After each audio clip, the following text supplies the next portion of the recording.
बीच में मैं स्वागत करूंगा उनका अपने बीच में। सो पास्टर मोसेस, आगे के समय को हम आपके हाथ में देते हैं और साथ ही हम स्वागत करते हैं अपने बीच में भाई सौरभ के लिए।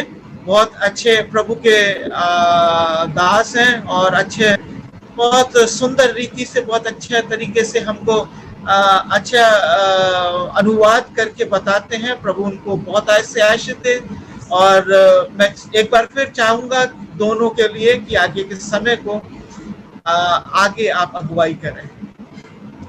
Thank you.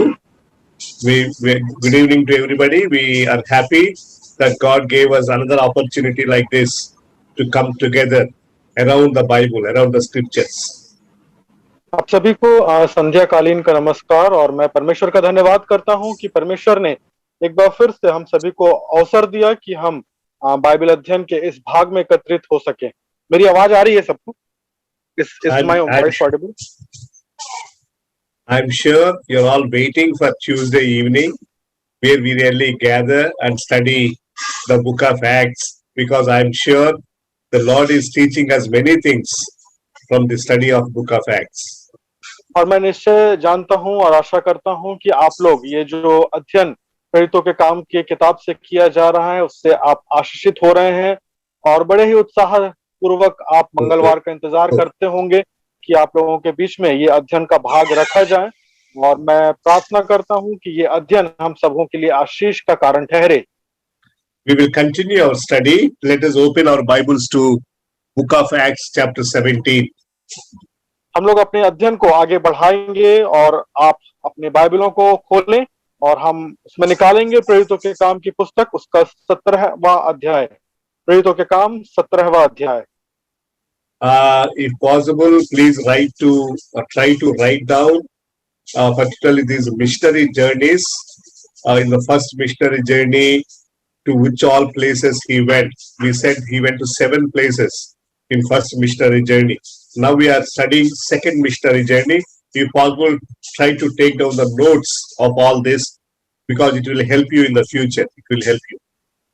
और जब हम आज के अध्ययन में आगे बढ़ते हैं तो हम पौलुस के दूसरे मिशनरी यात्रा के विषय में पढ़ेंगे और उन बातों को देखेंगे। और मैं आपसे आग्रह करूंगा कि हो सके तो आप इन बातों का नोट्स बनाएं, इन्हें लिखने का आदत डालें। पिछले बार हमने पहली मिशनरी यात्रा का अध्ययन किया था और उसमें हमने चर्चा किया था कि पौलुस और बरनबास जो हैं वो 7 जगह गए थे। तो आज हम दूसरी मिशनरी यात्रा का अध्ययन करने वाले हैं। तो मैं चाहूंगा कि आप लोग हमेशा इन बातों को लिखें ताकि ये आपके स्मरण में रहे और आगे आपके काम आ सके। Can any of you tell me what are the places Paul visited in the first missionary journey? We said there are 7 places. Can any of you just mention the names of 7 places? क्या आप में से कोई बता सकते हैं वो 7 जगह जहां पौलुस और बरनबास पहली मिशनरी यात्रा में गए थे? आप अपना माइक अनम्यूट करके उन जगहों का नाम बता सकते हैं, कोई भी जल्दी से। Yeah, anybody.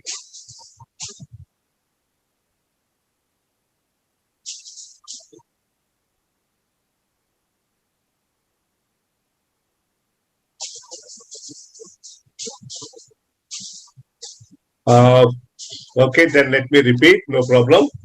Basically, it is 13th chapter and 14th chapter of Book of Acts. Paul and Barnabas went together. The first place was Salamis. It is also called Cyprus. It is in the region of Cyprus. Salamis, that is the first name. Second name is yeah. Okay. चलिए मैं आप लोगों को एक बार फिर से स्मरण करा देता हूं। और जो पहला स्थान जहां पे पौलुस और बरनबास यात्रा के लिए गए थे वो सलमीस, आपको याद होगा, जो कि साइप्रस के प्रांत में है। सलमीस में पहले वो यात्रा के लिए गए थे। Yeah, we read it in verse 5, 13th chapter verse 5. और 13 के 5 में हम देखते हैं वहां पे इस बात को लिखा गया है। And in verse 6 we read Paphos. The second place is Paphos. और दूसरी जगह जो वो गए थे वो पाफोस है, जो कि हमें 6वें आयत में मिलता है। पाफोस में वे दूसरी अपनी यात्रा के लिए गए। The third place is Perge in verse 13. Perge, 3, number 3. और और तीसरा जो स्थान है वो था पिरगा, जो कि पंफूलिया के प्रांत में था। तीसरा Correct. स्थान पिरगा था। Fourth place is Antioch. This is another Antioch. This is called Pisidian Antioch because there is another Antioch. So Pisidian Antioch in 14th verse, 13th chapter 14, fourth place. और जो चौथा स्थान जहाँ पे वे यात्रा के लिए गए थे वो पिसिदिया का अंताकिया, ये दूसरा अंताकिया है। और ये पिसिदिया का अंताकिया है जिसके विषय में हमने चर्चा किया था, और ये चौथा स्थान है जहाँ पे ये गए थे। That is the fourth place. Now the fifth place is Iconium in 14th chapter first verse. Next chapter 13th is over. Now 14th chapter first verse, Iconium. और जो पांचवा स्थान जहाँ पे वे यात्रा के लिए गए थे वो 14 अध्याय के पहले आयत में मिलता है। वो स्थान का नाम है इकुनियम, जहाँ पे वे गए थे। ये पांचवी जगह है। Now the sixth place is Lystra in verse 8, 14th chapter 8th verse, Lystra. और छठवां स्थान जहाँ पे वे यात्रा के लिए गए वो था लुस्त्रा। तो के काम 14 के 8 में हमको मिलता है। छठवां स्थान लुस्त्रा में वे गए थे। And in verse 20, 14th chapter verse 20, the final place, the seventh place is Derbe. और जो सातवां स्थान, जो अंतिम स्थान जहाँ पे ये अपनी मिशनरी यात्रा में गए थे वो दिरबे था, जो कि हमको 14 अध्याय के 20वें आयत में मिलता है। दिरबे सातवां स्थान। So there were 7 places in the first missionary journey, and now 13th chapter and 14th chapter. और हम देखते हैं 13 और 14 आयत में 7 जगहों में अपने पहले मिशनरी यात्रा में इन लोगों ने 7 जगह में जाकर सेवकाई किया। 15th chapter there is a gap. 15th chapter is about sorry, my power went off. Maybe I'll switch off the video, but I'll still continue. 15th chapter is Jerusalem Council. और 13 और 14 में हम देखते हैं जो मिशनरी यात्राएं हुई। 15वें अध्याय में हम देखते हैं उन्होंने वो यरूशलेम को गए, और यरूशलेम की जो सभा है वो उसके विषय में हम 15वें अध्याय में देखते हैं। And 15th chapter is gap, and again they started their second missionary journey in 16th chapter. 15वें अध्याय में हम देखते हैं पौलुस जो है वो रुकते हैं, लेकिन 16वें अध्याय में हम देखते हैं फिर से वो अपने दूसरी मिशनरी यात्रा को प्रारंभ करते हैं। So we said before starting to second missionary journey, there was some misunderstanding, some small conflict between Paul and Barnabas because of John Mark. और हमने पिछली बार देखा था कि इसके पहले कि पौलुस अपने दूसरे मिशनरी यात्रा को प्रारंभ करें, पौलुस और बरनबास के बीच में कुछ मतभेद होता है, और वो मतभेद का कारण जो था वो यूहन्ना मरकुस था, जिसके कारण से उनके बीच में आपसी मतभेद उत्पन्न हुआ था। The problem here is John Mark left them in the first missionary journey, and so Paul did not like to take John Mark again along with them, because Paul was thinking that John Mark again may leave them in between. और जो समस्या जो पौलुस के सामने थी वो ये थी कि जब पौलुस और बरनबास अपने पहले मिशनरी यात्रा में थे तो यूहन्ना मरकुस जो है वो उनको बीच में ही छोड़कर चला आया था। इसीलिए पौलुस नहीं चाह रहा था कि जब वो दूसरी मिशनरी यात्रा में जाए तो वो यूहन्ना मरकुस को लेकर जाए, कहीं ऐसा ना हो कि दूसरी मिशनरी यात्रा में भी वो उनका साथ छोड़कर चला जाए। So since Paul did not like to take John Mark, there was a conflict between Paul and Barnabas. So Barnabas wanted to take John Mark. So Barnabas and John Mark went in one team, and Paul has taken another brother by name Silas, and Paul and Silas became another team. There are now 2 teams of missionaries. तो परिणाम स्वरूप ऐसा हुआ कि पौलुस यूहन्ना मरकुस को लेकर नहीं जाना चाहता था, और बरनबास चाहता था कि वो यूहन्ना मरकुस को लेकर जाए। इसके परिणाम स्वरूप ऐसा हुआ कि यूहन्ना मरकुस और बरनबास एक टीम, एक समूह बनकर वो एक ओर गए, और पौलुस एक नए भाई को अपने साथ लेता है जिसका नाम सिलास है। और पौलुस और सिलास जो है वो दूसरे टीम में होकर वो सेवकाई के लिए निकलते हैं। So now from 16th onwards, again they started second missionary journey. First verse actually we have. From first verse onwards, there are some intermediary introductory things, but exactly they went to Philippi in verse 11, 16th chapter verse 11. That is the first place in second missionary journey. That is Philippi. और 16वें अध्याय में हम देखते हैं उनकी दूसरी missionary यात्रा प्रारंभ होती है, और शुरुआत में कुछ परिचय के शब्द दिए हुए हैं, कुछ सामान्य बातों को के साथ परिचय कराया गया है। और उसके बाद 11वें और 12वें आयत में हम देखते हैं जो पहला स्थान जहां पे वे अपनी दूसरी मिशनरी यात्रा के लिए जाते हैं, वो स्थान है फिलिप्पी। फिलिप्पी में वो अपने दूसरी मिशनरी यात्रा को प्रारंभ करते हैं। So now you can see on the screen, Sister Hemlata has shared the screen. Now you will see that from Antioch they started. Okay, they visited the places which they started in first missionary journey, like Lystra, Derbe, Iconium, Antioch, and you can see that arrow mark I'm showing you.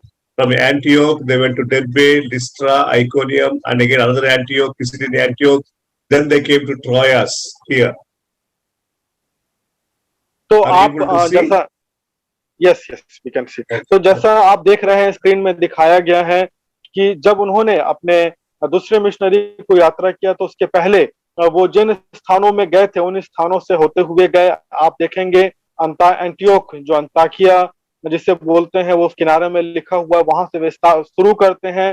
फिर लुस्त्रा, दिरबे, इकोनियम और Pisidia का अंताकिया, ये सभी स्थानों से होते हुए वे Troas को जाते हैं। ऊपर में आप देखेंगे लिखा है इंग्लिश में ट्रोआस, जो कि हिंदी में त्रोआस होता है, वो त्रोआस में जाते हैं। Yeah, this is where they had to wait, because the Spirit of God did not allow them to work in the Asia. This part is Asia. So they had to wait here, and there was a vision to Paul. In the vision, he saw a man from Macedonia. This is Macedonia, this region, which is in Europe. So a Macedonian appeared in the vision and requested Paul to come and help us in the ministry in the Macedonia region. और Troas में पहुंचने के बाद पवित्र आत्मा के द्वारा पौलुस और उसके संगी जो हैं वो चिताए जाते हैं और उन्हें रुकने के लिए कहा जाता है।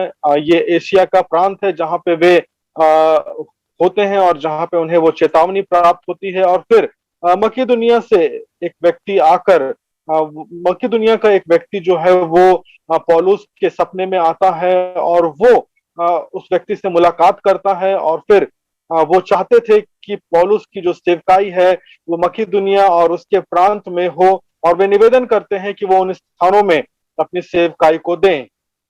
So that is how they went to Philippi. This place you see here, Philippi, that is the first place in the European continent, in Europe. और हम देखते हैं परिणाम स्वरूप ऐसा होता है कि यूरोप के प्रांत में फिलिप्पी वो पहला स्थान था जहां पर पौलुस जाकर अपनी सेवकाई को करते हैं। आपको ऊपर किनारे में दिख रहा होगा फिलिप्पी लिखा है, वहां पर जाकर वो अपनी दूसरी मिशनरी यात्रा की शुरुआत करते हैं। Yeah, so they had a beautiful ministry in this town, Philippi. It is a Roman colony, Gentile place. A woman called Lydia, and secondly, a girl, a slave girl by name who was demon possessed. That girl came to know the Lord. And thirdly, a jailer. When Paul and Silas were kept in the jail, a jailer also became Christian. These are the three prominent things that have happened in this town, Philippi. और ये फिलिप्पी जो नगर है वो एक बहुत ही खूबसूरत नगर है और वहां पर बहुत ही अच्छी सेवकाई पौलुस और उसके संगियों की हुई। ये एक रोमी लोगों का एक स्थान है जहां पे रोम के लोग वास करते हैं। और इस स्थान पे जब उन्होंने सेवकाई किया तो 3 मुख्य बातें यहाँ पे घटित हुई। पहला था कि उनका लुदिया नामक महिला के साथ में मुलाकात हुआ, जो कि एक प्रभावशाली महिला थी। और उसके बाद हम देखते हैं एक दासी के साथ भी उनका मुलाकात होता है, जो दुष्टात्मा से ग्रसित थी, उसका छुटकारा होता है। और तीसरा जो प्रमुख घटना हुआ, जब पौलुस और सीलास को बंदी गृह में डाल दिया गया, तो वहां पे जो कारागाह का जो प्रधान था, उनके जीवन में भी सेवकाई होती है, उनके जीवन में भी वो अपनी सेवा को दे पाते हैं। तो ये तीन प्रमुख घटनाएं हम देखते हैं फिलिप्पी के नगर में घटित होती है। So all this whole 16th chapter was dedicated to tell us about what all had happened in this town Philippi. And now from Philippi he went to you see here Thessalonica, you see this place Thessalonica, and then he went to Berea and he came to Athens. These three places are the next places that is we have in 17th chapter. और 16वें अध्याय में हम देखते हैं मुख्य तौर पर फिलिप्पी के नगर में जो कुछ भी हुआ, वो सारी घटनाओं का उल्लेख पाया जाता है। और फिलिप्पी से फिर हम देखते हैं वो अपनी यात्रा को आगे की ओर बढ़ाते हैं, और वहां से वो थिस्सलुनीके, बिरिया और अथेने, जो कि आपको मैप में बाईं ओर दिख रहा है, ये तीनों स्थान पर आकर वे अपनी सेवकाई को आगे बढ़ाते हैं। And then in after these three places, Thessalonica, Berea, and Athens, we move to next Corinth and Ephesus in 18th chapter. You see Corinth here, and here is Ephesus. So these are the two places he went in 18th chapter. और थिस्सलुनीकिया, बेरेया और अथेने, ये तीनों स्थान में अपनी सेवा देने के बाद फिर पौलुस कुरिन्थ और इफिसस के नगर में जाते हैं और वहां पर जाकर अपनी सेवकाइयों को देते हैं। Yes, and from Ephesus he came straight to Caesarea. See down here, he traveled all these places in the sea, and from Caesarea he came to Jerusalem. This is Jerusalem, and then finally he went back to Antioch, because Antioch is the headquarters, their home base. They came back to their home base, that is Antioch here. और you see my cursor here. Yes. Ephesus से हम देख सकते हैं कि वो सीधा कैसरिया नगर में आते हैं, और वहां से फिर वो सीधा यरूशलेम जाते हैं, और यरूशलेम से फिर वो अपने मुख्यालय जो कि अंताकिया है, वो अंताकिया में आ जाते हैं। और ये सारी बातें हम 18 और 19 अध्याय में पाते हैं। So this is second missionary journey from Antioch to Philippi, and then Thessalonica, Berea, Athens, Corinth, Ephesus, and back to Antioch. This is second missionary journey from 16th chapter to 18th chapter. 16, 17, 18. 3 chapters are recorded for second missionary journey. तो 16, 17 और 18 अध्याय जो है वो दूसरी missionary यात्राओं का उल्लेख करता है। और इन अध्यायों में हम देखते हैं किस प्रकार ये अंताकिया से शुरू करके फिलिप्पी में अपनी दूसरी मिशनरी यात्रा को प्रारंभ करते हैं, और फिर वहां से थिस्सलुनीकिया, बेरिया, अथेने, कुरिन्थ, इफिसस, कैसरिया और यरूशलेम से होते हुए फिर सीधा वापस अंताकिया आते हैं। तो ये जितनी भी घटनाएं, ये जो दूसरी मिशनरी यात्रा का जो उल्लेख है, ये हमें 16 से 18 अध्याय के अंदर में मिलता है। And Sister Hemalata, I'm really thankful to you. You have really nicely presented the screen, and you're nicely showing these markings also. That's really helpful. Thank you very much. और सिस्टर हेमलता का भी धन्यवाद करते हैं उनके सहयोग के लिए जो मैप को दिखाने में वो कर रही हैं। Yeah, now you may remove the screen sharing. Yes, thank you. Now, I really want all of us to remember all these things. As I said, please note down in your diary, in your notes, these places, these references. Okay? और जैसा मैंने आप लोगों से बताया, जो आयतों को मैं आपको बता रहा हूं, जिन स्थानों की हम चर्चा कर रहे हैं, मैं आपसे फिर से आग्रह करूंगा कि आप इन सभी स्थानों का नाम लिख लें ताकि आपको स्मरण रहे। And the second thing I want you to write down in your notes is what happened in each place. For example, as I said, in Philippi, there are 3 things, okay? Like Lydia conversion, conversion of that slave girl, demon possessed, and jailer. Okay, just 2-3 sentences. You please write down the details of the ministry details, what all had happened. If you remember, in the first missionary journey at a place called Lystra, we said when they gave the gospel, two things happened. At one occasion, they really wanted to worship Paul and Barnabas. They said, "You are gods." And later, after some time, they were almost killing them, dragging them on the streets, all that. So that's what happened in Lystra. Like that, I want you to write down just 2-3 lines, 2-3 sentences about each place. Okay, please. तो जैसा मैं आपसे आग्रह कर रहा हूं कि जिन जिन स्थानों में पौलुस सेवकाइयों के लिए जाते हैं अपने मिशनरी यात्रा के दौरान, आप उन स्थानों का नाम लिखें और उस नाम के साथ में, उस स्थान के नाम के साथ में आप 1 या 2 बिंदु में ये भी लिखें कि उन स्थानों में क्या प्रमुख घटनाएं घट रही हैं। जैसे हमने फिलिप में, जैसे मैंने अपने बाप को बताया कि फिलिप्पी के नगर में 3 प्रमुख घटनाएं घटती हैं। पहला है लुदिया का परिवर्तन, मन परिवर्तन होता है और उसके बाद वो दासी स्त्री जो है वो बचाई जाती है और जो जेलर है उसका मन परिवर्तन होता है। तो ये 3 प्रमुख घटनाएं फिलिप्पी के प्रांत में होती है। ठीक इसी प्रकार से जब हम पहली मिशनरी यात्रा की बात कर रहे थे तो लुस्त्रा में हम देखते हैं जो महत्वपूर्ण बात हुई कि जब उन्होंने आश्चर्य कर्म को देखा तो वो पौलुस और बरनबास को देवता के समान पूजने लगे थे और फिर ठीक थोड़े ही समय बाद वो लोग उनका सताव करने लगे, उन पर उपद्रव करने लगे। तो ये जो मुख्य मुख्य बातें प्रत्येक स्थानों में घट रही हैं, उनको आप जरूर से उन स्थानों के साथ में लिख लें ताकि ये आपके अध्ययन में काम आ सके। And now, when you are ready like that, when you have written your notes like that, I will give you little time, maybe 5 minutes, to one of you in the class. I will give you time to share these points. Maybe in the next class or after some time when you are ready, you let me know. You will share about these details. I'll give you time for sharing.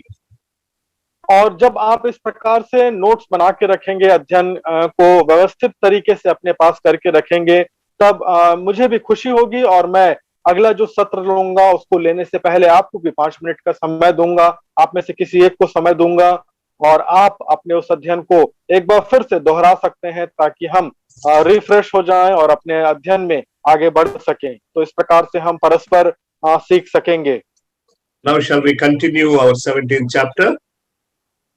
अब हम लोग अपने 17वें अध्याय में आगे बढ़ेंगे।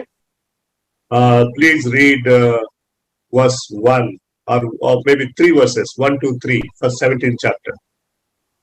हम लोग 17वें अध्याय के पहले 3 आयत को पढ़ेंगे। प्रेरितों के काम उसका 17 अध्याय उसकी पहली 3 आयत मैं पढ़ रहा हूं आपके सामने। Shall I read, sir? Yes, please. फिर वे अम्फिपुलिस और अपुल्लोनिया होकर थिस्सलुनीकी में आए जहां यहूदियों का एक आराधनालय था। पौलुस अपनी रीति के अनुसार उनके पास गया और 3 सप्ताह के दिन पवित्र शास्त्रों से उनके साथ वाद विवाद किया और उनका अर्थ खोल खोल कर समझाता था कि मसीह को दुख उठाना और मरे हुओं में से जी उठना अवश्य था और यही यीशु जिसकी मैं तुम्हें कथा सुनाता हूं मसीह है। Yes. In this place, what we see here is they stayed there in 3 Sabbaths. That means 3 weeks, 21 days. और हम देखते हैं कि इस स्थान पे थिस्सलुनीकी में हम देखते हैं कि ये लोग 3 सबत बिताए। 3 सबत का अर्थ ये है 3 सप्ताह, जिसका अर्थ ये है 21 दिन इन्होंने इस स्थान पे बिताया।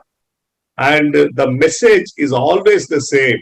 The emphasis is on the death, burial, and resurrection of the Lord Jesus Christ.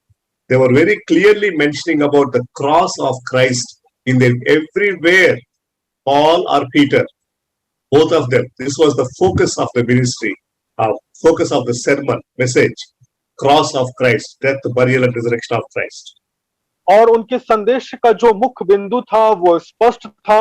वो इस प्रकार से है, मसीह का मृत्यु, मसीह का गाड़ा जाना और मसीह का पुनरुत्थान। ये बातें जो हैं, चाहे वो पतरस हो चाहे वो पौलुस हो, उनके संदेश का मुख्य विषय हुआ करता था और वे अपने संदेश में स्पष्ट होते थे और जब भी वे प्रचार करते थे वो इन्हीं बातों का प्रचार करते थे। क्रूस जो है, क्रूस की जो कथा है वो उनके संदेश का केंद्र बिंदु हुआ करता था। Yes. And then there is an important, interesting statement in this second verse, third verse clubbed here in Telugu, but in English it is third verse.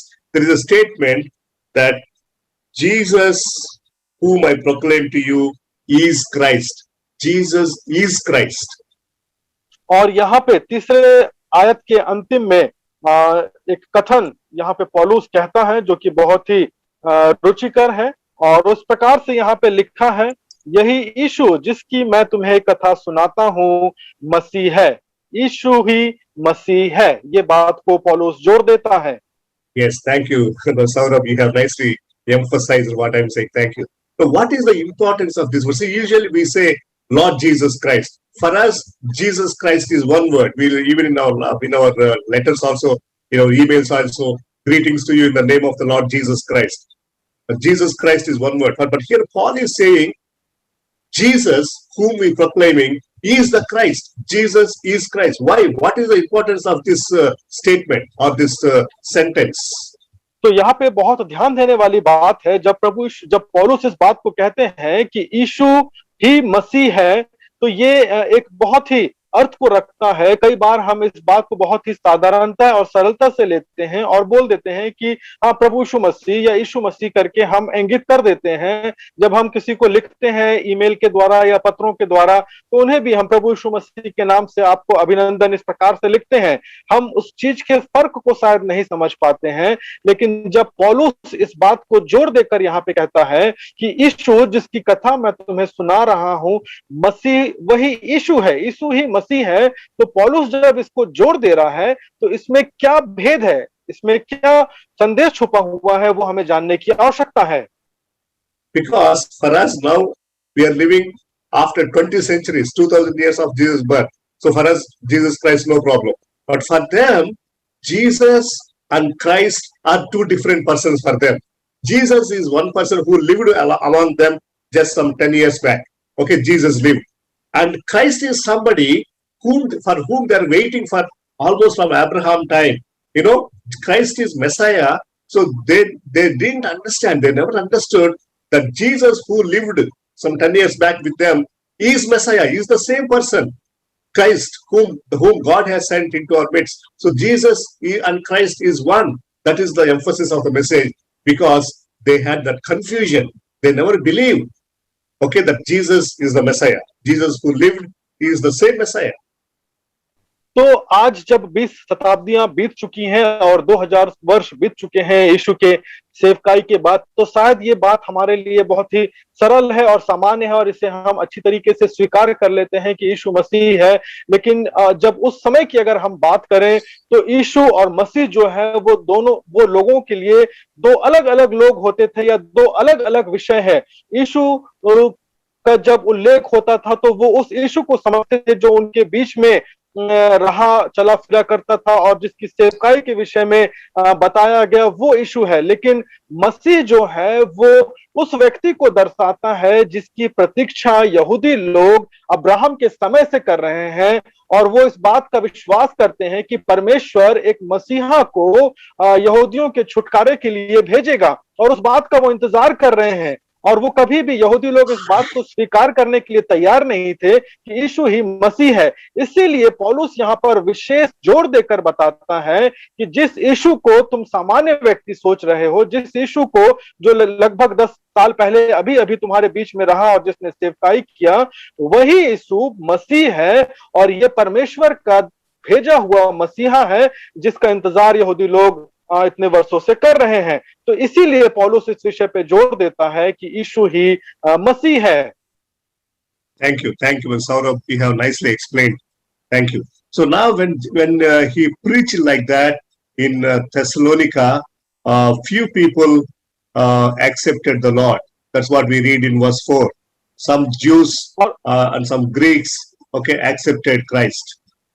और जब पौलुस ने इस प्रकार से मसीह की कथा का प्रचार किया, तब हम देखते हैं चौथे आयत में कि कुछ यूनानी और कुछ स्थानीय लोग, कुछ यहूदियों ने इस बात पर विश्वास किया। But you read verse 5, there is another interesting thing. There were some people, here it is said, they have no work. Okay, so they are almost like, the meaning is they were jealous and they were wicked people. They have no work. They formed a mob, right? And they were not willing to accept this message. They were trying to attack Paul and Silas. और 5वें अध्याय आयत में लेकिन हम एक और रुचिकर बात देखते हैं कि कुछ ऐसे लोग भी हैं जिनके पास कोई काम नहीं है, और वो लोग इस शिक्षा का, जो पौलुस जिस बात का प्रचार कर रहा है, जो चीज सिखा रहा है, वो उस बात को स्वीकारने के लिए तैयार नहीं है। वो यीशु को मसीहा के रूप में ग्रहण करने के लिए तैयार नहीं है। इसीलिए वो क्या करते हैं, विद्रोह उत्पन्न करते हैं, वे जलन से भर जाते हैं। और इतना ही नहीं, लेकिन वो इस कदर भी उतर जाते हैं कि वो आक्रामक हो जाते हैं और वो सताव करने के स्तर में उतर आते हैं। Exactly, brothers and sisters, even these days, nowadays, this is what is happening. Some of the people, authority people, leaders, they're forming some, I don't know whether I can use this word, some useless people, some people who have no work, some young people who have no work, they're gathering them as a mob, and they're, making them emotionally aroused to attack Christianity and Christians, Christian missionaries and pastors. और आज के समय में भी मेरे प्रिय भाइयों और बहनों इस प्रकार से ही हो रहा है, और हूबहू इसी प्रकार का प्रचलन हम देख सकते हैं। कई प्रकार के मत रखने वाले राजनीतिक लोग इस प्रकार से, जो लोग किसी काम के नहीं हैं और कुछ नहीं करते हैं, और ऐसे युवाओं को वो ढूंढते हैं, उनका संगठन तैयार करते हैं और उनको सिखाया जाता है कि किस प्रकार से मसीहों के विरोध में सताव का काम किया जाए। तो ये बातें जो हैं आज के समय में हमारे बीच में भी हो रही हैं। Actually, that mob searched for Paul and Silas, but Paul and Silas, I think they were kept in a safe place, so they did not find Paul and Silas, and so they attacked one person called Jason, who was the elder there, who has hosted Paul and Silas. In other words, Paul and Silas were staying in the house of Jason, and now they caught Jason. और ठीक इसी प्रकार से एक समूह तैयार हुआ, और वो समूह जो है वो पौलुस और सिलास को ढूंढ रहा था, उनको मारने के लिए, उन पर सताव करने के लिए। लेकिन वहां के लोगों ने पौलुस और सिलास को सुरक्षित स्थान पर पहुंचा दिया था। तो जब उन्हें पौलुस और सिलास नहीं मिले, तो ये समूह जो आक्रामक हो चुका था, उन्होंने यासोन को पकड़ लिया। यासोन वो व्यक्ति था जिसने पौलुस और सिलास को अपने घर में पनाह दिया था। इस कारण से उन्होंने यासोन को पकड़कर उस पर उपद्रव किया। And so now they have taken as Jason to the officials, and there are two statements that they were making. One is a very good statement, positive statement, another one is a negative statement. और फिर वो लोग यासोन को लेकर अधिकारियों के पास, हाकिम के पास लेकर जाते हैं, और इस विषय में वो दो कथनों को कहते हैं। एक सकारात्मक कथन है और दूसरा नकारात्मक कथन है। Yeah, the negative thing is they said these preachers, Paul and Silas, are preaching a new teaching, saying that against Caesar they are teaching about a different king, that Jesus is the king. That is the complaint that they made about Paul and Silas. They never said like that. They never said Jesus is king or Jesus is in the place of Caesar. They never said, but that was a what you call blame or cooked up complaint. Okay. Sir, can you repeat, because I received a call in between? I'm sorry. Yeah, no problem. So the complaint that they were making on Paul and Silas is that they are preaching about Jesus as the new king in place of Caesar. Caesar actually is the king. They gave a negative, different opinion, as if they are making Jesus as the king, which is not true. और यहाँ पे जो शिकायत वो कैसर के सामने कर रहे हैं, हाकिम के सामने कर रहे हैं, वो ये है कि पौलुस और सिलास जो है वो यीशु के विषय में इस प्रकार से प्रचार कर रहे हैं कि यीशु एक नया राजा है, और वो एक प्रकार से कैसर को भड़काने के लिए इस शिकायत को करते हैं, क्योंकि कैसर उस समय राजा था और वो कैसर को भड़काने के लिए इस बात को कहते हैं कि पौलुस और सिलास जो है वो यीशु को राजा के रूप में प्रचार करते हुए लोगों को बता रहे हैं। And the positive thing that we take is that they gave a new title to Paul and Silas, the one who will they'll make upside the world upside down. और वो एक जो सकारात्मक बात जो हम देखते हैं वो ये है कि वो पौलुस को एक नया नाम देते हैं। वो नाम है जगत को उल्टा पुल्टा करने वाला व्यक्ति। Yeah, that actually, if you want to take it, we are not making the world upside down, but we are correcting the world. Okay, the world is already upside down. We are re-putting in the right shape. That's what actually the evangelists, pastors, and missionaries are doing. लेकिन इस शब्द को, ये जो उल्टा पुल्टा शब्द है, अगर इसको हम सही अर्थ में लें तो हम देखते हैं कि पौलुस जो है वो उल्टा पुल्टा नहीं कर रहा है, लेकिन जो संसार पहले से ही उल्टी दिशा में जा रहा है उसको सीधी दिशा में लाने की कोशिश कर रहा है। तो इस बात से हम सेवकों को इस बात को सीखने की आवश्यकता है कि हमारी जो सेवकाई है उसके द्वारा, पौलुस की जो सेवकाई है वो एक सही दिशा में जा रही थी। So on bail, all these people were released, and that's what we see in ninth verse. They came out of that trouble, that trap. और फिर हम देखते हैं 9वें आयत में कि किस प्रकार से उन लोगों को, यासोन को और बाकी लोगों को मुचलका करके उन्हें छोड़ दिया गया, उन्हें बेल में छोड़ दिया गया। So that is what we have seen what happened in Thessalonica, and you can we have two letters. Okay, Paul has written to Thessalonian church, First Thessalonians and Second Thessalonians. So when you read those epistles, you need to read this background.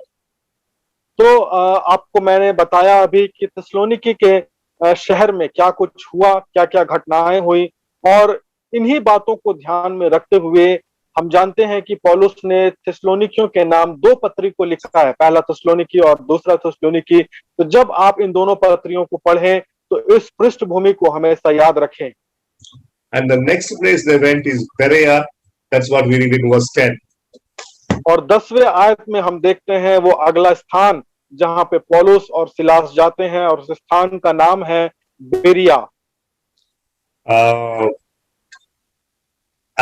There is an interesting statement, I'm sure you already know it, about the people in Berea, the Berean church. They are very noble people. It's written, they are noble people. Their nobility is that they were very keen in reading the word of God, studying the scriptures.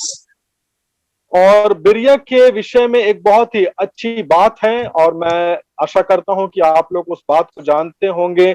और बिरिया की जो कलीसिया है, वहां के जो लोग हैं, उनके विषय में कहा गया है कि वो बिरिया के लोग जो हैं वो बहुत ही कुलीन लोग हुआ करते थे, और उनकी जो प्रसिद्धि थी वो इस बात से थे कि वो पवित्र शास्त्र में ढूंढते रहते थे, पवित्र शास्त्र को पढ़ने वाले लोग थे, जिस प्रकार से 11वें आयत में लिखा हुआ है। And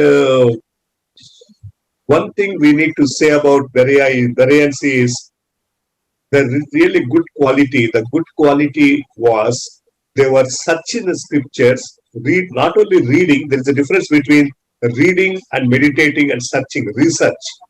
And they were all, that's the first thing. Secondly, they were also verifying whether what Paul has preached is right or not, is according to God's word or not. That was what they were doing, Bereans. और बेरिया की कलीसिया के लोगों के विषय में एक बहुत ही अच्छी बात हम यहाँ पे सीख सकते हैं, जो कि एक नमूना हमारे सेवकाइयों के लिए हो सकता है। वो ये है कि बेरिया के लोग जो हैं वो केवल वचन को पढ़ते और मनन ही नहीं करते थे, लेकिन वे ढूंढते भी थे, और वो ढूंढने के बाद में इस बात को खोजने की और इस बात को प्रमाणित करने की भी कोशिश करते थे कि जो कुछ भी पौलुस प्रचार कर रहा है वो परमेश्वर के कहे अनुसार या परमेश्वर के वचन के अनुसार है या नहीं। तो ये एक बहुत अच्छी बात हम बेरिया के कलीसिया के विषय में देखते हैं। It is a very good quality. It is a very good characteristic. It is a good thing that any Christian should be doing. We should not be just hearers of the word, and whatever anybody says, we don't need to simply listen and take it. No, we don't need to do that. और ये बहुत ही एक अच्छे आदत को और बहुत अच्छे चरित्र को बताता है, और ये बात हर एक विश्वासी के अंदर होना बहुत जरूरी है। हमें ऐसे विश्वासी या ऐसे मसीह नहीं बनना है कि हम जो कुछ भी सुनते हैं उसे ग्रहण करते जाएं। जरूरी है कि हम जो कुछ भी सुने उसे हम वचन के अनुसार, परमेश्वर की आत्मा के अनुसार जांचने और परखने की कोशिश करें, और उसके बाद उन बातों को हम ग्रहण करें। We need to do this with anybody, any big preacher. You may take any big name in India. Okay, just because they are saying something, please don't listen and follow. Please verify with the scriptures. और जब कभी हम परमेश्वर के वचन को सुनते हैं, चाहे उसका प्रचार करने वाला कोई भी क्यों ना हो और कितना ही प्रसिद्ध प्रचारक क्यों ना हो, लेकिन वचन को जब आप ग्रहण करने की बात आती है तो उससे आप जांचें, परखें और उसके बाद आप उस वचन को अपने जीवन में ग्रहण करें। Because we are not doing that, verifying the scripture, searching the scripture, and there are many wrong teachings coming up these days. Anybody is saying anything, and everybody is accepting without verifying. That's a problem, serious problem in the church in India today. और चूंकि हमारी कलीसियाओं में ये आदत लोगों के अंदर में नहीं है, हम वचन को परमेश्वर की आत्मा की अगुवाई में ढूंढते नहीं हैं, उसको खोजते नहीं हैं, इसीलिए कई बार ऐसा होता है या अक्सर ऐसा होता है कि हम जो कुछ भी सुनते हैं, जिस भी माध्यम से सुनते हैं, उस पर हम विश्वास कर लेते हैं और उन बातों को मानने लगते हैं, जिसके कारण से कलीसियाओं में बहुत प्रकार की झूठी और गलत शिक्षाएं जो हैं वो स्थान ले चुकी है। इसीलिए ये बहुत जरूरी है कि आज की हमारी जो कलीसियाएं हैं, भारत की जो कलीसियाएं हैं, वो इस प्रकार की शिक्षाओं के कारण से प्रभावित हो रही हैं। इसीलिए हमें चाहिए कि हम वचन को परमेश्वर की आत्मा के अनुसार खोजें, परखें और उसके बाद हम स्वीकारें। Brothers and sisters, I am really requesting you, and I want you to be open. Please do this exercise like Bereans. Otherwise, many wrong teachings will spread in our churches. Please, you need to verify. You need to look into the scripture. We are preachers. Let it be anybody. और प्रिय भाइयों और बहनों, आप खुद के लिए और अपनी कलीसिया के लिए इस नमूने को अपनाएं, और बिरिया की कलीसिया के लोग जिस प्रकार से वचन को ढूंढते थे, खोजते थे और उसे प्रमाणित करने की कोशिश करते थे, हमारी कलीसियाओं में भी, हमारे कलीसिया के लोग भी इस आदत को अपनाने पाए। चाहे प्रचार करने वाला कोई भी क्यों ना हो, लेकिन हम परमेश्वर के वचन को जब कभी हमें संदेह होता है तो उसे हम ढूंढे, समझे और परखने के बाद ही अपनी कलीसियाओं में और अपने जीवन में उसे ग्रहण करें। I want to point out at least two areas here. One is there are many people who are saying prophecy about future in India. Many preachers, they say a lot of things about prophecy. And then the second thing, there are a lot of people who want to do miracles, okay, healing, miracles. But my question here is it really biblical? Is it really coming from God? Okay, what all had happened to those miracle healing preachers today? Why nobody is stopping Corona, COVID? What happened to those miracle preachers today? What are they doing? तो यहाँ पे मैं दो बातों के द्वारा आपको समझाना चाहता हूँ इस विषय को, क्यों हमें वचन को परखना है, ढूंढना है। हम देखते हैं हमारे देश में वर्तमान में बहुत प्रकार की बातों के विषय में भविष्यवाणियां की जा रही हैं। आने वाले समय में क्या होगा, हम देखते हैं हर कोई अलग अलग माध्यम से इस बात को भविष्यवाणियों को कर रहा है कि आने वाले समय में हमारे देश में या फलाना स्थान में क्या होने वाला है। और ठीक इसी प्रकार से हम देखते हैं बहुत प्रकार के आश्चर्य कर्मों का और चिन्ह चमत्कारों का प्रचार बड़े ही तेजी से हमारे देश में हो रहा है। तो मेरा सवाल ये है कि क्या ये जो दोनों बातें हैं या इस प्रकार की जो सेवकाइयां लोग कर रहे हैं, प्रसिद्ध कर रहे हैं, क्या ये परमेश्वर के वचन के अनुसार है? और दूसरा सवाल ये है कि जो लोग चिन्ह चमत्कार कर रहे थे वो लोग अभी इस महामारी के दौर में कहाँ हैं? उनके चिन्ह चमत्कार करने की सामर्थ्य जो है वो कहाँ है? तो इस प्रकार से हम चीजों को जब देखते हैं, सुनते हैं, तो परमेश्वर के वचन के आधार पे उसे परखने की कोशिश करें। We are not against all that, but we are saying is most of these people who say prophecy, who claim fake, is fake and false. Please keep this in mind. Many Indian, maybe I can say 90%, 95% people are fake. There are very few genuine people. please verify who are who. और आप मुझे गलत ना समझे, मैं इन बातों के विरोध में नहीं हूं, ना ही मैं इन बातों के विरोध में यहाँ पे प्रचार करने की कोशिश कर रहा हूं। लेकिन मेरा कहना यह है कि अधिकांश लोग 90 से 95% लोग ऐसे ही हैं जो इस प्रकार की सेवकाइयों को करने के द्वारा झूठी शिक्षाओं को फैला रहे हैं, अपनी प्रसिद्धि को फैलाने की कोशिश कर रहे हैं। इसीलिए आप इस प्रकार के लोगों से बच के रहें। God's word is always the center. Scripture is the center. Whatever the Bible says, we need to be following. Please come back to scriptures always, the word of God. और याद रखें, चाहे जो कुछ भी आप सुने या जो कुछ भी हो रहा हो, उन सब बातों का जो केंद्र बिंदु है वो परमेश्वर का वचन होना चाहिए। जब कभी आप किसी भी प्रकार के अनुभव से होकर गुजरते हैं, किसी भी प्रकार की सेवकाइयों को प्राप्त करते हैं, उन सब को आप वचन के आधार पर आकर तौलें और परखें और जांचने की कोशिश करें। So please be mindful. Please don't deviate. Otherwise there will be a lot of bad, wrong teachings. And many people have accepted the Lord in Berea. Many people started believing the Lord. और बहुत ध्यान से रहें, सतर्क रहें इन बातों के विषय में। आप इन बातों के आधार पे कभी भी भटक न जाएं। बहुत प्रकार के लोग हैं जो इस प्रकार से भटकाने की सेवकाइयों को कर रहे हैं, आप उनसे सतर्क रहें। और हम देखते हैं कि बेरिया में बहुत से लोगों ने प्रभु यीशु मसीह के संदेश को ग्रहण किया और वे मसीह को भी ग्रहण किए। But when the ministry is really going on like that in a healthy church, healthy atmosphere, there are few people who came from Thessalonica to disturb the church, to disturb and persecute Paul and Silas, and they had to finally run away from that place. और जब हम देखते हैं बेरिया में बहुत अच्छे से सेवकाई हो रही थी, तो जब अच्छे से सेवकाई होती है तो हम जानते हैं सताव होता है। और ठीक उसी प्रकार से यहाँ पर भी थिस्सलुनीके से कुछ लोग, उपद्रवी लोग आए और वो आकर पौलुस और सिलास की सेवकाई पर सताव करने लगे, उपद्रव करने लगे, जिस कारण से उन्हें बेरिया से कूच करके दूसरे स्थान पर जाना पड़ गया। And the next place they went was Athens, but here in Berea, these were two brothers.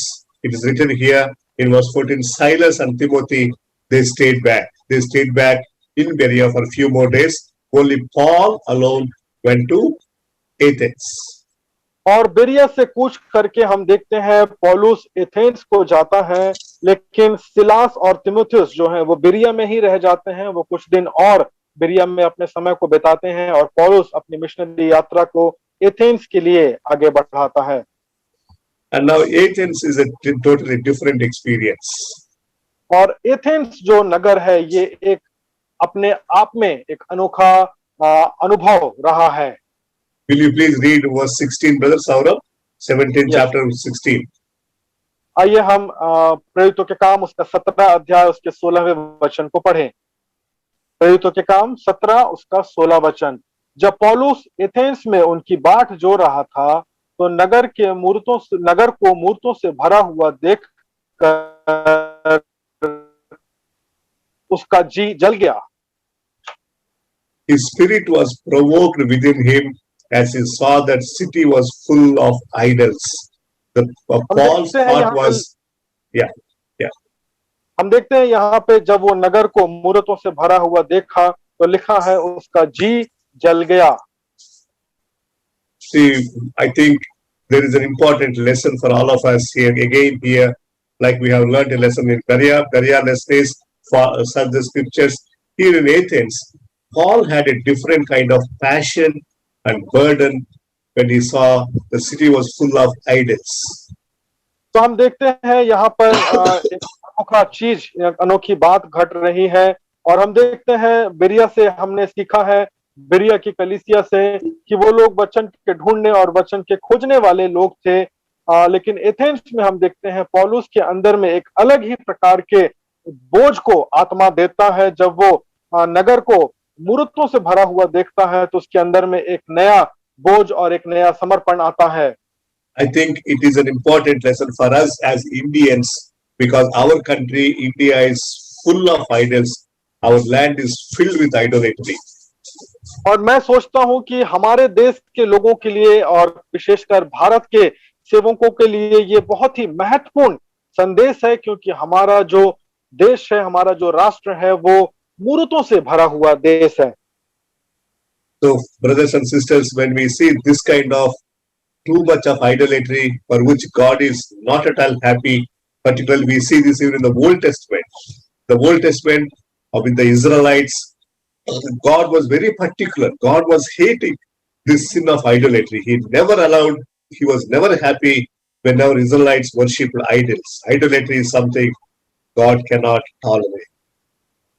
और हम देखते हैं जब इस प्रकार से हमारे देश में बहुत प्रकार से या बहुत ही प्रभावी रूप से मूर्ति पूजा होती है, तो हम सेवकों को ये एक चुनौती प्रदान करता है। याद रखिएगा, परमेश्वर जो इस्राएल का परमेश्वर है, वो कभी भी इस बात से परमेश्वर ने हमेशा इस बात को प्रतिबंधित किया है, और परमेश्वर जलन रखने वाला परमेश्वर है। जब मूर्ति पूजा की बात आती है, परमेश्वर इस बात से प्रसन्न होने वाला परमेश्वर कदाचित नहीं है। I don't know how far I am right in thinking like that, but I am of the opinion this corona deaths, okay, this corona COVID in India, many people are dying, maybe because, I don't know, maybe it's a God's wrath on us because we were doing lot of sinfulness, idolatry, corruption, lot of violence, lot of sinful things.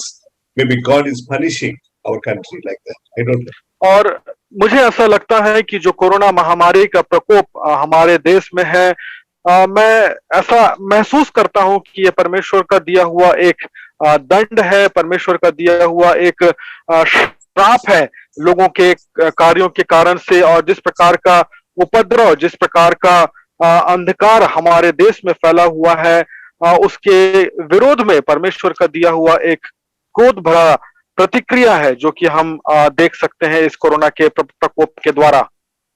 And many Christians, godly people, righteous people are also dying. Maybe because God is disciplining the church, even because there is a lot of unnecessary illegal things happening in the church, lot of corruption, financial mismanagement, and lot of sin. Okay, there is no passion for evangelism, no ministry. Church is really not in a good shape. Maybe God is punishing even the church also in India through corona. और हम देखते हैं कि ये जो प्रकोप है, इसका जो परिणाम है, ये कलीसियाओं में भी पाया जा रहा है। सेवक और विश्वासी लोग भी इसके चपेट में आ रहे हैं। तो शायद परमेश्वर जो है वो इसके द्वारा कलीसियाओं को भी ये सिखाना चाहता है, कलीसियाओं को अनुशासित करना चाहता है, क्योंकि हम जानते हैं कलीसियाओं में बहुत प्रकार के भ्रष्टाचार हैं। जो सेवकाइयां हैं वो दर्शन के साथ में नहीं हो रहे हैं, जो सेवकाइयों के उद्देश्य हैं वो पूरे नहीं हो रहे हैं, और बहुत प्रकार की कमियां और अविश्वास योग्यताएं जो हैं वो सेवकाई में और कलीसियाओं में प्रभावी होते जा रही हैं। तो ऐसे एक संदर्भ में इस प्रकार के प्रकोप के द्वारा परमेश्वर कलीसियाओं को भी चेतावनी देकर अनुशासित करना चाह रहा है। But Paul took it as an opportunity to give them the gospel, but Paul's approach was totally different in Athens. The way he preached gospel in Athens is a good model, role model for us. और हम देखते हैं पौलुस इस स्थान पर आकर, Athens में आकर इस परिस्थिति को अपने लिए एक अवसर बनाना चाहता है, और वो अवसर बनाता है। हम देखते हैं जब पौलुस एथेंस के लोगों को प्रचार करता है, तो वो एक अद्भुत तरीके से, बड़े ही रुचिकर तरीके से वो इस परिस्थिति का और इस एथेंस के नगर का जो संदर्भ है उसका फायदा उठाकर वो लोगों को प्रचार करता है। और ये हमारे लिए एक नमूना है जब हम अपनी सेवकाइयों को अन्य जातियों के बीच में करते हैं। He started in a different way, in the sense he took the context, because he saw some plagues, some plagues where he saw to an unknown God. There is a written scripture like that, scripture. So from there he picked up. I see you're all interested about God. You have many gods there, and you also are worshipping some God who is unknown to you. And from there he started. He took that as a platform, okay, to start off his message. और हम देखते हैं जब पौलुस अपने संदेश को शुरू करता है, तो वो उन्हीं चीजों को लेकर शुरू करता है। जैसा हमने देखा कि एथेंस का जो नगर है वो मूर्तों से भरा हुआ है, और वहां इस प्रकार से कुछ कथन लिखे हुए थे अज्ञात ईश्वर के लिए तो जब वो इस बात को वहां पे देखता है तो वो उसी वाक्यांश को लेता है और उनको बताता है कि ये जो अज्ञात ईश्वर जिसकी तुम उपासना कर रहे हो, जिसे तुम नहीं जानते हो, वो कौन है। और वो उन्हें ये भी बताता है कि जिसकी तुम उपासना कर रहे हो वो ईश्वर नहीं है।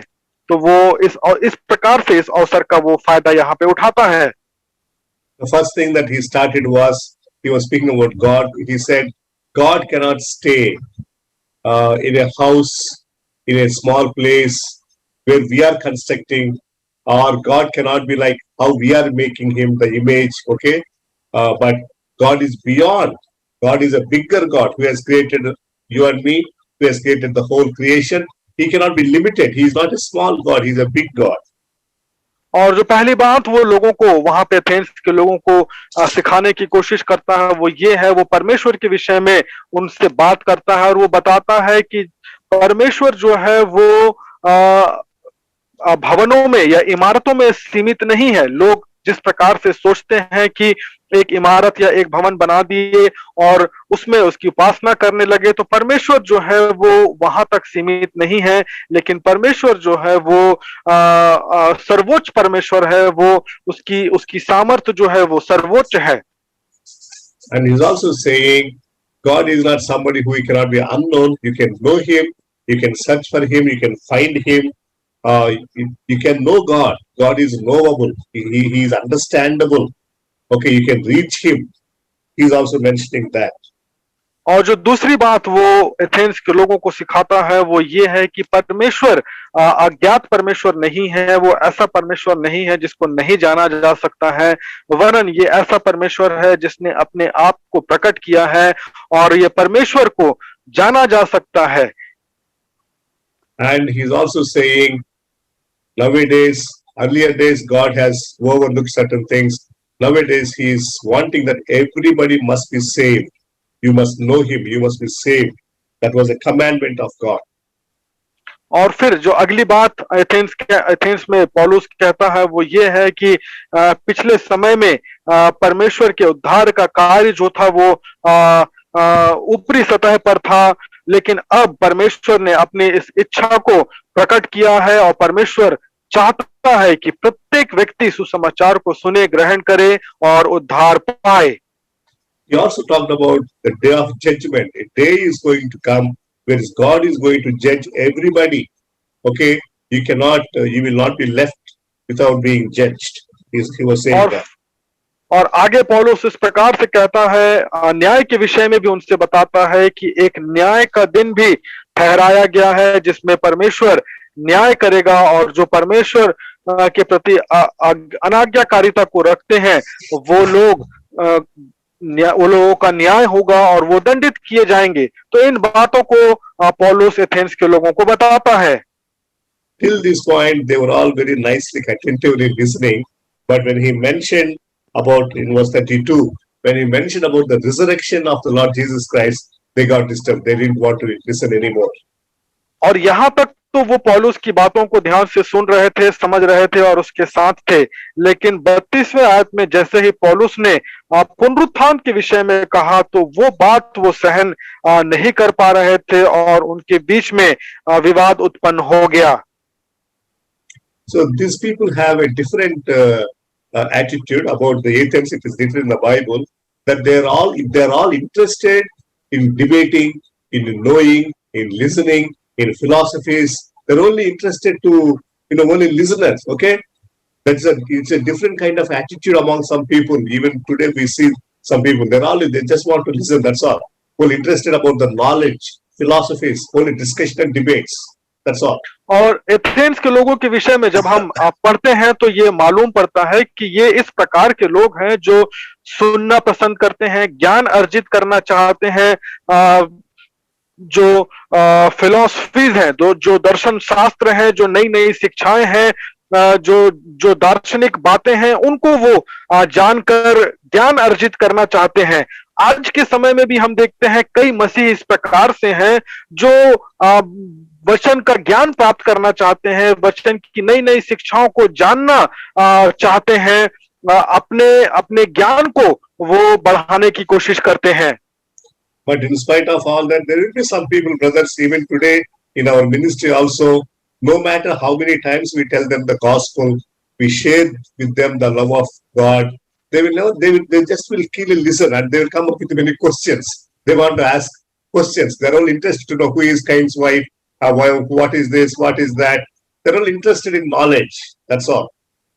और हमारी सेवकाइयों में भी आज के समय में ऐसा होता है और इन बातों का हम अनुभव करेंगे।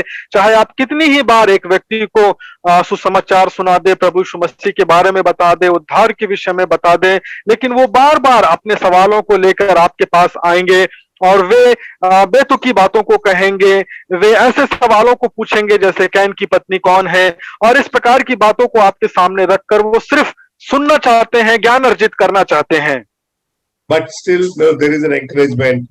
Verse 34, last verse of 17th chapter, we see there are few people who accepted the Lord, who put their faith in the Lord, they believed in the Lord, and they really became born again Christians, good Christians. Praise God. लेकिन एक सकारात्मक बात भी हम आगे देखते हैं 34वें अध्याय में आयत में कि कुछ लोग ऐसे भी हुए जिन्होंने उन बातों को स्वीकारा, माना और विश्वास किया और उन लोगों के साथ में वे जुड़ गए। ऐसे विश्वास योग्य लोग भी हम देखते हैं एथेंस में पाए गए।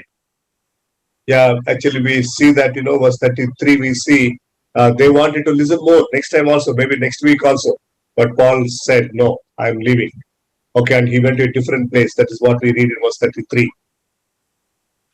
और हम देखते हैं 33वें आयत में पौलुस जो है वो उनके बीच से निकल गया, क्योंकि लोग कह रहे थे कि हम तो उनसे पुनरुत्थान के विषय में बाद में सुनेंगे। तो पौलुस ने बाद के समय को उनके लिए नहीं रखा और वो उस स्थान से निकल जाता है। So please be aware, even in your ministry, there will be some people who will be wasting our time sometimes. They will be asking so many questions, this and that, unnecessarily. They're not really interested to know the truth. They only, their ears. They want to satisfy their ears, listening. That's all. Be careful. Avoid them. Tell them the gospel. Tell them the truth. And move away from to those who really seek the gospel, seekers. Don't waste your time on this kind of people. और मेरे प्रियो, हमारी सेवकाई में भी इस प्रकार के कई लोग होंगे या कई अनुभव होंगे जब लोग केवल आपसे सुनना चाहते हैं और सुनकर आपका समय व्यर्थ करना चाहते हैं, बर्बाद करना चाहते हैं। तो ऐसे लोगों से आप सतर्क रहें। आप जरूर उन्हें प्रभु यीशु के बारे में बताएं, उन्हें सत्य के विषय में बताएं, और फिर अगर वे विश्वास नहीं करते हैं और केवल अपने कानों को संतुष्ट करना चाहते हैं, केवल अपने ज्ञान को अर्जित करना चाहते हैं, तो आप उन लोगों से अपने समय को छुड़ा सकते हैं। उन्हें सच्चाई बताकर फिर आप अपनी सेवा को दूसरी दिशा में लेकर जाएं। Even in our ministry also we see some people will be asking questions, and when we are answering those questions, they will not listen. They will ask second question, and we are answering the second question, they will ask third question even before listening the answer fully. There are some kind of people like that. They want to show their knowledge. That's all.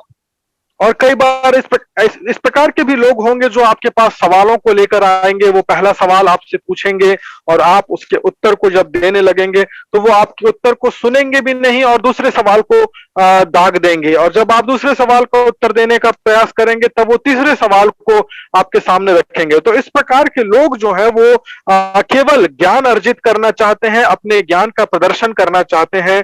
आप ऐसे लोगों से सतर्क रहें। But in spite of that situation, there were few people in Athens also, that idolatry place also, who believed in the Lord. That's what the last verse tells us.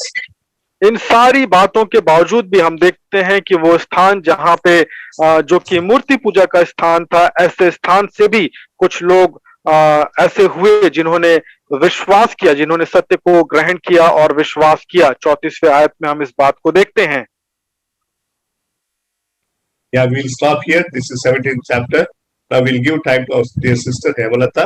She wants to share a thought with us. Sister Hemalata. और अब हम आज के लिए यहाँ पे रुकेंगे और बहन हेमलता को समय होगा, वो अपने कुछ विचारों को यहाँ पे बांटना चाहती हैं। तो सिस्टर हेमलता को समय है आगे का। धन्यवाद। जी ब्रदर, थैंक यू।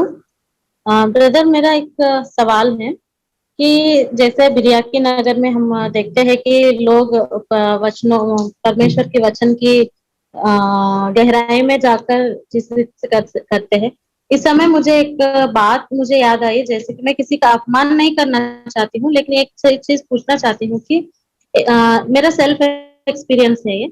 एक बार एक सेवक हमारे चर्च में आया है और उनके वचन के द्वारा हम इतना प्रभावशाली हुए हैं, बहुत सुंदर रीति से और बहुत आत्मिक रीति से उनका वचन तो है, परंतु उनका कहना ये था कि उनके अंदर जो है सिस्टर उनके जीवन सिस्टर में एक मिनट, सिस्टर एक minute, sir are you able to follow her और No, you no, need no. Translation? No, no, I need your translation. I want it. I cannot understand Okay, it. sister, can you tell in English or you want me to translate? yes, brother, I'll tell in English. Sir, I just want to say something. I don't want to. I'm not insulting anyone, but I want to know something. Just 2 years back, I think, one guest speaker came to our church, and when he was preaching, literally we can say that we are filled with Holy Spirit. His teaching is so powerful. But when he come after preaching, when he after completing his preaching, he said that he is having the gift of God, like healing power, and he told us to stand, is having any problem, please stand and come in front. So at that time I was also having tachycardia problem, that means very too much heartbeat problem. So I also stood for healing, and after completing the prayer, he asked me whether you are, he's asking everyone, and everyone is saying, ha, yes, I am healed, I am healed. And he asked me, I said, no, I was not healed, I'm not feeling any difference. Then he immediately shouted at me, Oh, and he said, no, you can't say like that, you again you feel yourself. Then in front of all these members, I just said, okay sir, okay, that means I'm literally saying, I told lie to him, yes, okay, I'm feeling well, but literally to say I'm not feeling well, because he shouted at me, I am afraid, and I told, yes, I'm. okay. So what to do? Uh, Preachers who are having the ability of saying the word of God, spiritually, he told very good, powerful message. But at the end, this healing power, the name of this healing power and everything, it ruined everything. So yes. what can we do? And one more Yeah. thing also I need to say. First, please, I want answer for this. Yeah, sister. Thank you. Thank you for Sir, sharing. I will just share the Hindi with other audience. Okay, Then you can please. respond and I will translate. Sister Hemlata ने अपने एक अनुभव को बताया। एक बार उनके कलीसिया में एक प्रचारक हुए जिन्होंने प्रचार के दौरान बहुत आत्मिक संदेश को दिया और उन्होंने जितने लोग प्रचार को सुन रहे थे वो आत्मा से भर गए। प्रचार के उपरांत जब वो चंगाई की प्रार्थना के लिए खड़े हुए और वे उन लोगों से आग्रह किए कि जिसको जो प्रकार की बीमारी है वो सामने आए, तो जो लोग बीमार थे या अपनी शारीरिक तकलीफों में थे वे जाकर सामने प्रार्थना कराए। और जब प्रार्थना हो गई तो परमेश्वर के दास ने सबसे पूछा, आप कैसा महसूस कर रहे हैं? तो सबों ने बोला कि हाँ, हम चंगाई प्राप्त किए हैं। लेकिन सिस्टर हेमलता को भी जो तकलीफ थी, उनका जो दिल का धड़कन था वो तेज हो जाता था। ये तकलीफ सिस्टर की थी। और जब सिस्टर से पूछा तो सिस्टर ने बोला कि नहीं, मेरे अंदर में कोई परिवर्तन मैं महसूस नहीं कर रही हूँ, मेरा तकलीफ अभी भी बना हुआ है। तो उस प्रचारक ने जोर से उन्हें डांट कर कहा कि नहीं, ऐसा नहीं हो सकता है, आप फिर से देखो। तो जब उन्होंने डांट कर इस प्रकार से सिस्टर को कहा तो सिस्टर भयभीत हो गई और भय के कारण से उन्होंने झूठ बोल दिया कि हाँ ठीक है। वो डांट सुन के वो बोली कि हाँ अब अच्छा हो गया है करके। तो जब इस प्रकार की परिस्थिति सेवकाई में आती है, इस प्रकार के लोगों के साथ में सामना होता है, तो हम कैसे इन परिस्थितियों में अपनी प्रतिक्रिया को दें, ये सिस्टर का सवाल है। Yeah, thank you. So, but definitely, thank you, sister. You have really shared a very good thing. That's very true. Many people these days, maybe they're good preachers, no doubt. God gave them gift of preaching, they're preaching. But as you said, there are many fake healing people, healing preachers, miracle workers. They really do not have that gift, but they're deceiving people. Sorry to say that, but I'm glad you were very bold initially to tell him on his face that you're not healed. Good that you said, okay, second time, maybe you wanted, that also is good. I appreciate you because you wanted to respect him. You don't want to insult him, in public. That's why you said, okay, sir, chalega. That's okay. But it's very clear what you said. The man is sorry. The man is a fake healer. Yes. Sir. तो जैसा sister ने कहा, मैं sister का धन्यवाद करना चाहता हूं अपने अनुभवों को बांटने के लिए। ऐसे बहुत से सेवक हैं जिनके पास में वचन प्रचार करने का बहुत अच्छा गुण है और मैं परमेश्वर का धन्यवाद करता हूं, लेकिन जब इस प्रकार से लोग अपने चंगाई के सामर्थ्य का प्रचार करने की कोशिश करते हैं तो उनका झूठ या उनकी कमजोरी वहां पे प्रदर्शित होती है। और सिस्टर ने जिस प्रकार से बड़े ही हियाव के साथ उन्हें कहा कि हाँ, मैं चंगाई प्राप्त नहीं करी हूं, उन्होंने सत्य बात को कहा।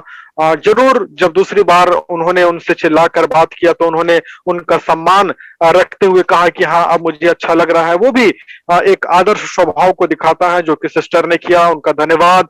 लेकिन इस प्रकार से जब लोग आपके सामने आते हैं और वो अपने गुणों का और परमेश्वर के नाम के आधार पे अपने सामर्थ्य का प्रचार का प्रसिद्धीकरण करना चाहते हैं, प्रचार करना चाहते हैं, तो मैं आपसे कहूंगा इस प्रकार के लोग जो हैं वो झूठे हैं और आप इस प्रकार के लोगों से सतर्क रहें।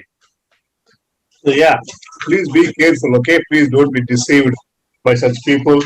You know, see the way he shouted at you, it shows. Why should he shout at you? Okay, he should lovingly tell you that why he got angry. That shows. Okay, thank you, sister. Anybody else? Any other has any question? Sir, one more thing.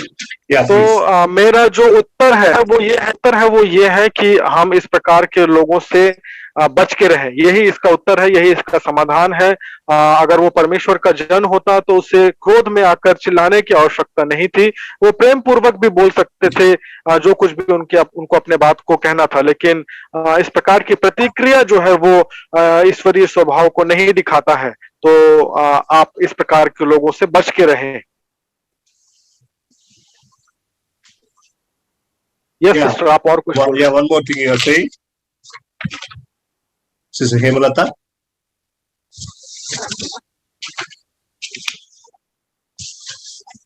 Hemalata.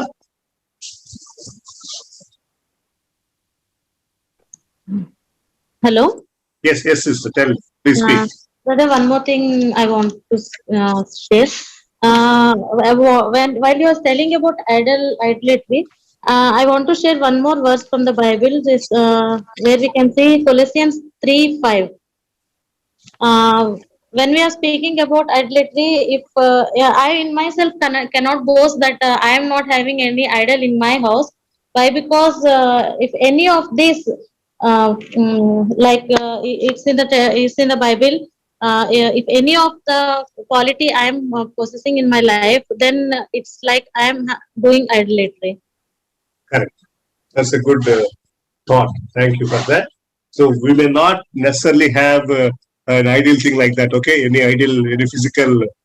physical object, but we may have something in the heart. Okay, we may worship like a person too much, or we may want certain things.